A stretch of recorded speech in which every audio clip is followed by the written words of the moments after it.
Defensor del Pueblo encargado que cumple justamente un mes en funciones. Doctor Sea, muy buenos días. Quisiéramos iniciar preguntándole sobre lo expresado por el presidente Lenín Moreno el día de ayer al término de su visita en España, quien criticó fuertemente al gobierno del ex presidente Correa y dio como uno de los justificativos, o más bien de las razones por las cuales se había producido tanto desmán en el país, la cooptación de los poderes del Estado, de las organizaciones, de las instituciones. Sucedía lo propio con la Defensoría del Pueblo.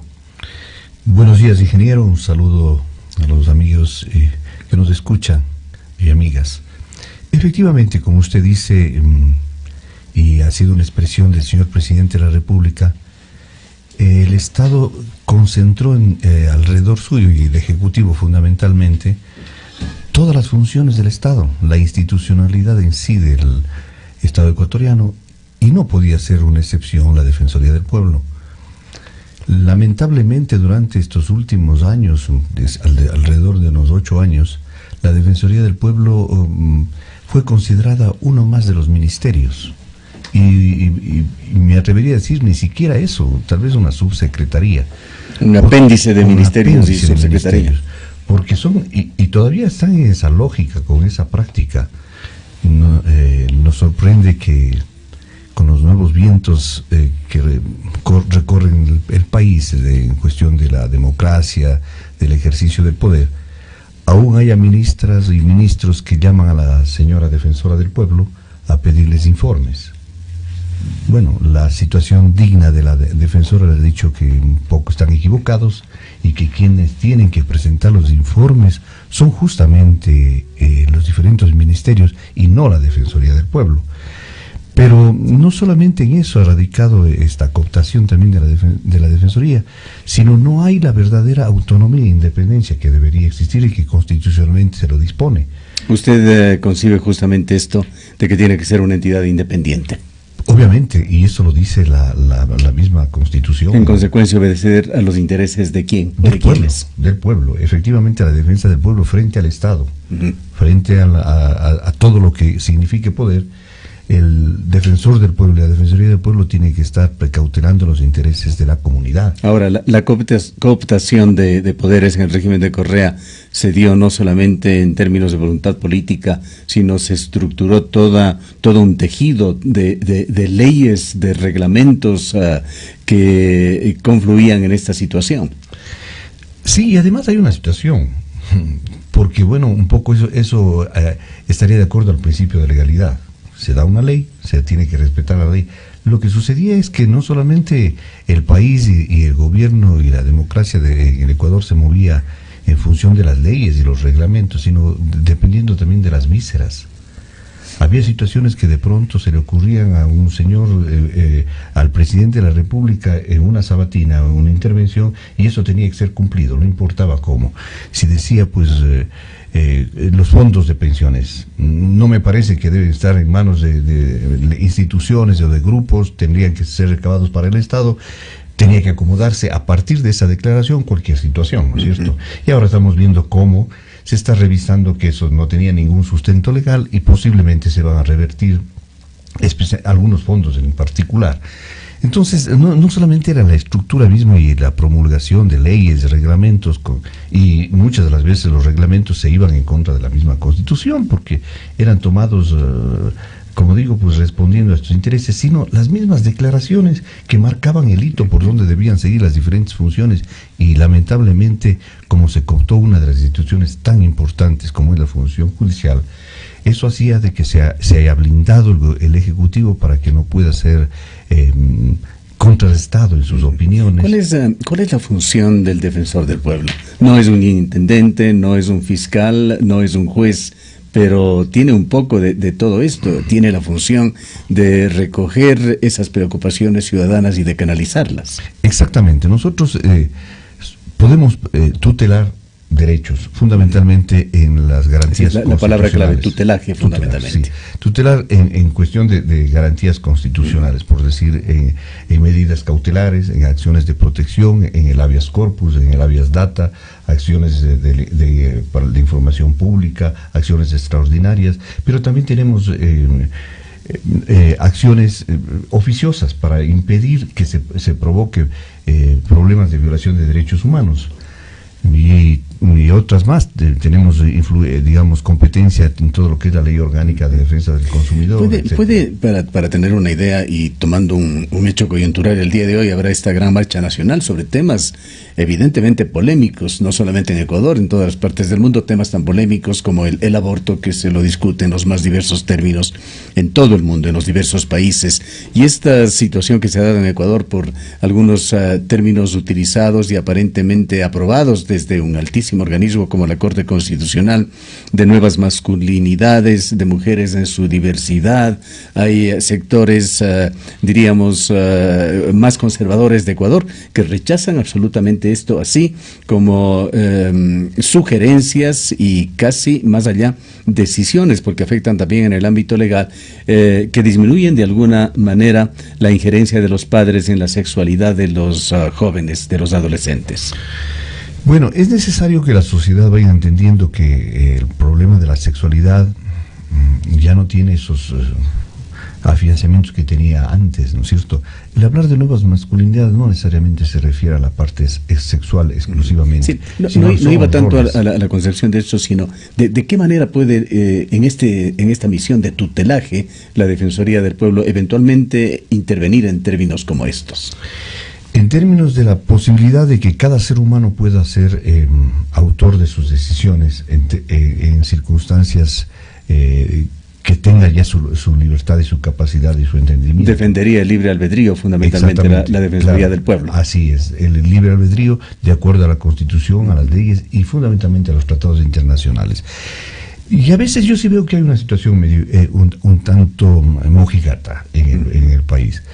Escuchábamos hace un momento algún referente, Jofre Astudillo, él es ciertamente se habla de algunas circunstancias, pero ¿por qué no se preocupan también de que en un Estado laico, ¿no es cierto?, donde no debe haber la imposición de ninguna ideología, digamos religión, etcétera, todavía se promueven pases del niño en escuelas fiscales, en la misma universidad?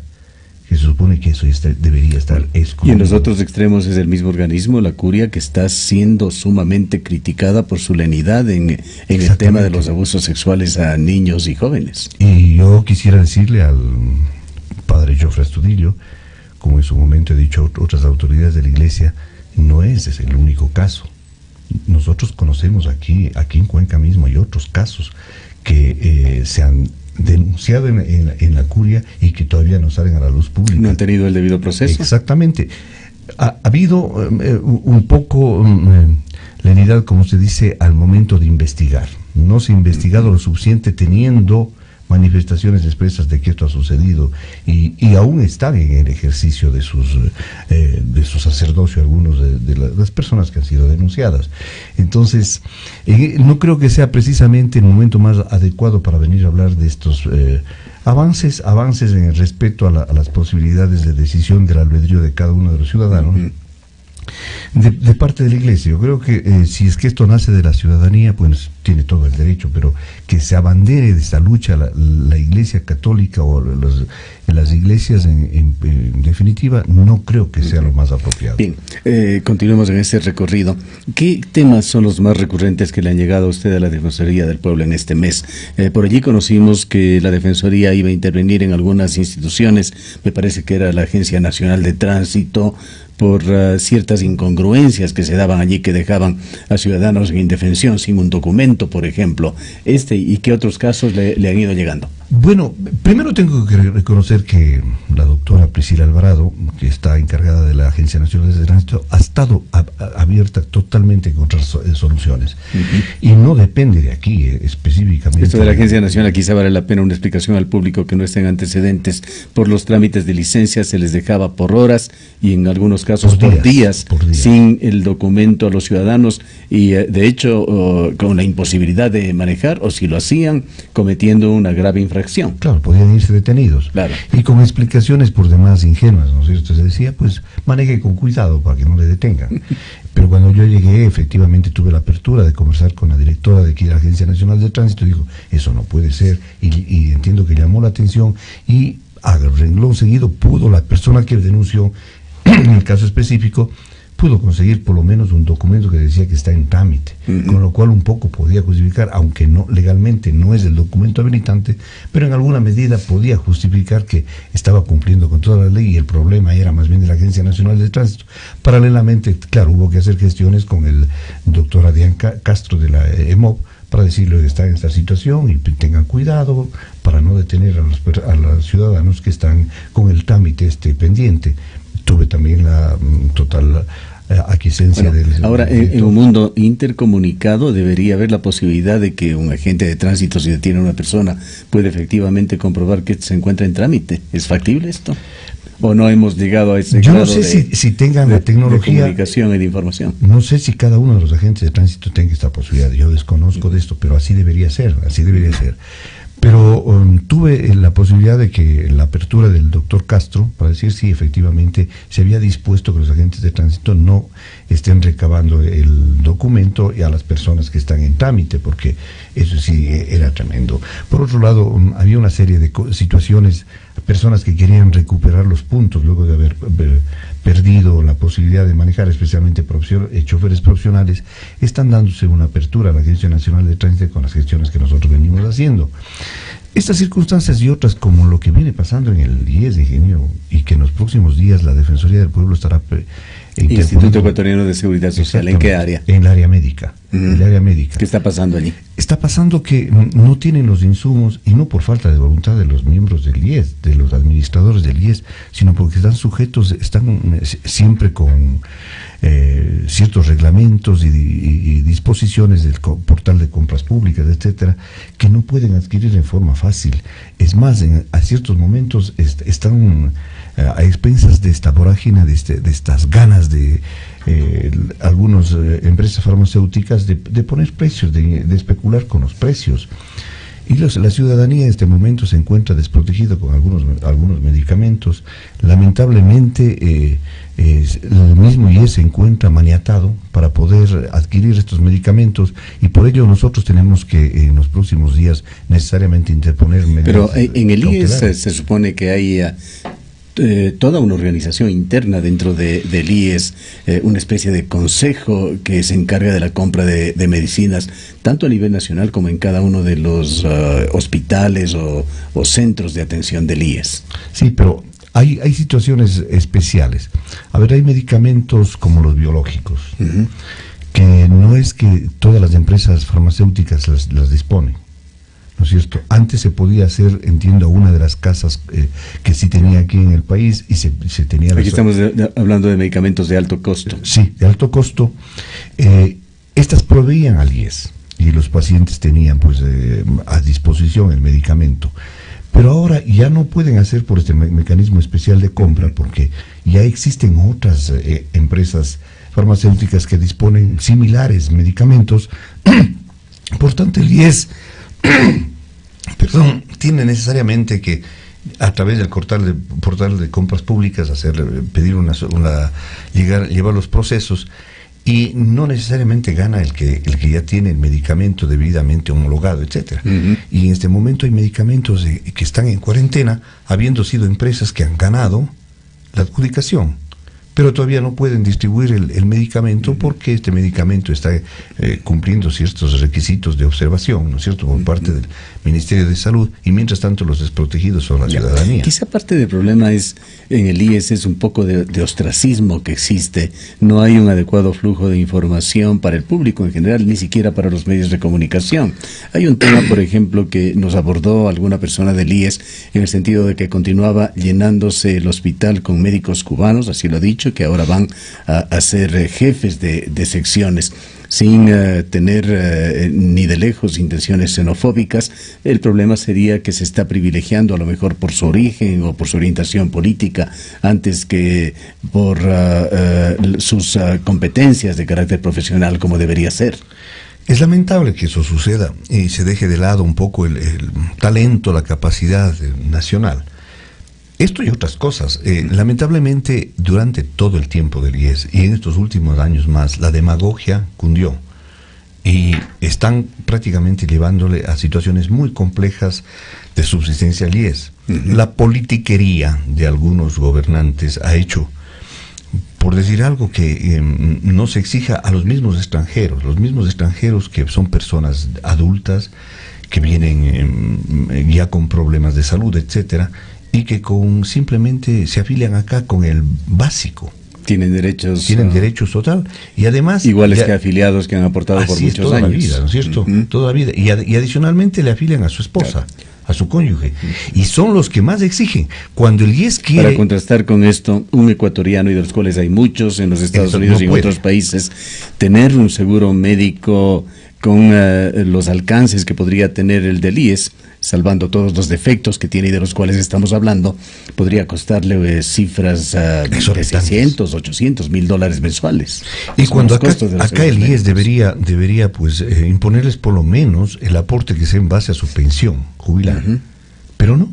Tienen salvaguardas especialísimas y es decir, un extranjero paga su aporte y con eso tiene los mismos derechos y por el básico a cubrimiento de necesidades médicas y por el básico y adicionalmente pueden afiliarle a su esposa por 12 o 13 dólares y esto le quita de hecho sostenibilidad al sistema tremendamente.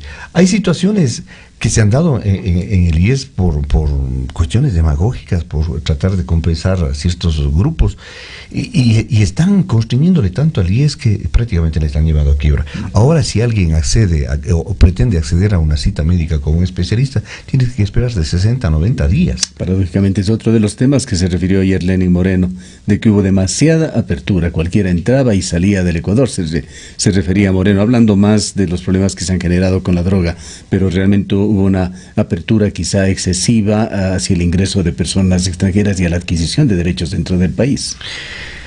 Bueno, la política de fronteras abiertas, si bien responde a esta ciudadanía universal, pero no se han tomado los resguardos para que los nacionales no estén sufriendo las consecuencias. Para no afectar derechos exactamente. De los nacionales. Yo creo que, igual que a nosotros en Estados Unidos, como usted mencionaba, ingeniero, nos ponen una serie de restricciones para, primero, ser residentes, luego para poder acceder a los servicios de salud. Acá tienen todas las facilidades personas que vienen simplemente a terminar sus días utilizando de una serie de ventajas que les da el Estado, que está bien, pero por lo menos se debería, como insisto, imponerles, digamos, su pensión, digamos, su aportación en base a su pensión, pero acá no. Otro tema que no quisiéramos dejar de tratar, doctor Sea, recibimos hace pocos días una llamada de una madre desesperada, no la vamos a identificar por razones obvias. Su hija se encuentra detenida en el centro carcelario de la ciudad de Cuenca, viviendo un verdadero infierno. Nos dijo haber recibido cartas de amenaza en la que se le solicitaba montos inmanejables para ella, como de $1,500 semanales, para que le protejan o para que le protejan a su hija de ataques que podría recibir dentro de estos recintos. Una imagen que realmente lo vemos nosotros a veces en las películas de Hollywood, esos infiernos en los que se convierten los centros carcelarios. Cuéntenos si es que le ha llegado este tema a la Defensoría del Pueblo, si se lo está tratando de alguna manera, este centro de detención que es foco de tantos problemas en esta urbe. Bueno, yo creo que no hubo una verdadera planificación de qué es lo que se pretendía con ese centro, por muchas cosas. Primero, Las mujeres, el pabellón de mujeres no está separado dependiendo, como se dice, pues del grado de peligrosidad, etcétera, sino es solamente un pabellón. Esa es una de las causas para que personas que están internas ahí sean sometidas a este tipo de extorsiones.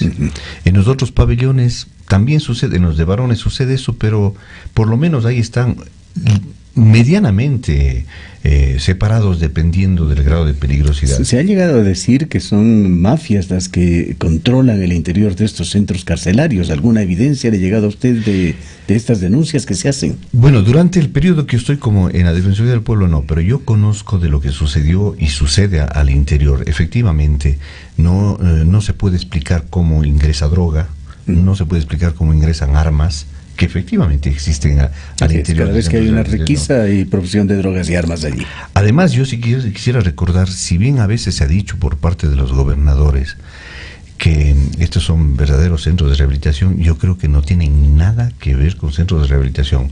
Y quiero homologar lo que decíamos hace algunos años, son depósitos humanos.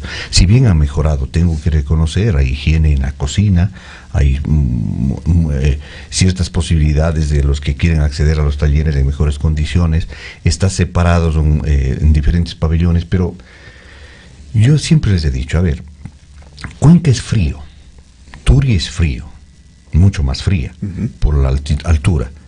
El centro de rehabilitación social, que es un bloque de cemento, es un verdadero congelador. Dicen que viven en condiciones infrahumanas, que realmente, como decimos los cuencanos, duermen muertos de frío. De que hay celdas en las cuales las ventanas están abiertas, vidrios rotos, no tienen siquiera cobijas suficientes o adecuadas como para protegerse. Todas estas cosas señalan, se quejan a los medios de comunicación, que no podemos nada más sino que receptarlas, y eventualmente cuando tenemos la oportunidad de conversar con gente como usted, que quizá algo puede hacer transmitirlo. Exactamente. A ver, se diseñaron que las celdas tengan ventanas hacia el exterior. Todas las ventanas de los pabellones de los varones están rotos los vidrios. Quiere decir que por la noche ingresa un viento gélido y dificulta la situación de pernoctar ahí. Por otro lado, como se les acabó la plata, antes solamente les daban una frazada, un cobertor de esos térmicos, nada más, en una ciudad como Cuenca. Y cuando se les preguntaba que por qué era eso, decían porque está estandarizado el sistema de rehabilitación social. Yo decía con indignación que deberían estandarizar el sentido común, porque un cobertor podría ser suficiente en la costa, pero no aquí en Cuenca y en las condiciones de ahí. Por otro lado, ahora ya permiten, por lo menos, como se acabó la plata del Estado, que antes se decía, pues el que atendía todo, ya no hay para atender todas esas necesidades. Ya la ropa tiene que ingresar de los familiares, antes era prohibido, ahora ya ingresan también cobertores, situaciones y utensilios de aseo también ingresa, pero en un lugar como ese, ingeniero, no hay un sistema de calefacción. O sea, las personas tienen que si quieren bañarse, tienen que bañarse en agua helada ahí. Y en épocas de frío muy intenso como los que hemos estado atravesando últimamente, eso es prácticamente imposible. Son situaciones prácticamente que se configuran como un trato cruel, inhumano y degradante.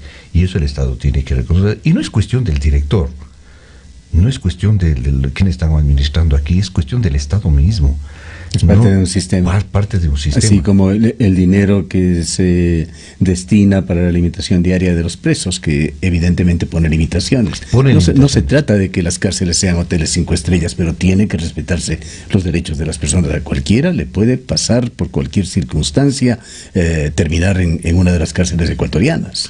Hay situaciones evidentemente mucho más preocupantes. A ver, las cámaras de seguridad de video de los centros de rehabilitación están rotas en muchísimas de ellas. Y no está deteriorado el sistema de seguridad. Está deteriorado. En muchos de los casos me han dicho que es porque no se ha recuperado eso a través de los seguros. ¿No es cierto? No hay.